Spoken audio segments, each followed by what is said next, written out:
الشمس بتسلم عليك.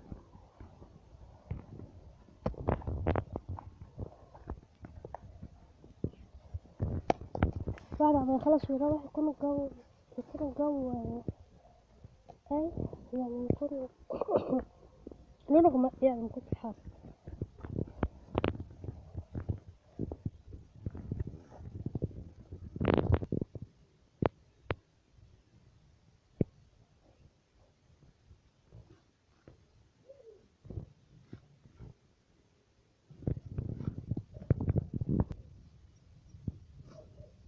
ده من السعودية والله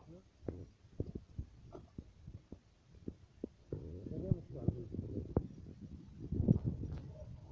يا بنت يا بنت دنيا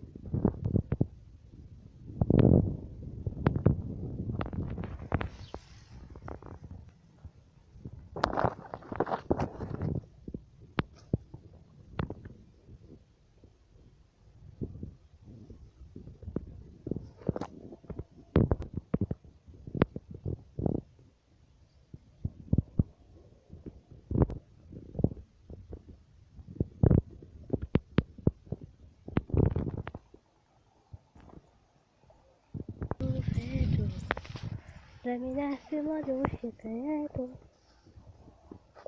على هدينا.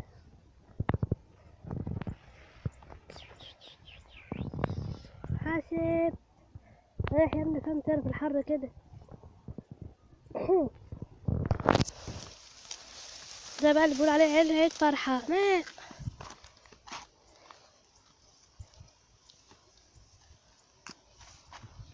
احنا المفروض هنيجي تاني في شم النسيم ولا ايه اللي هيحصل مش عارفة.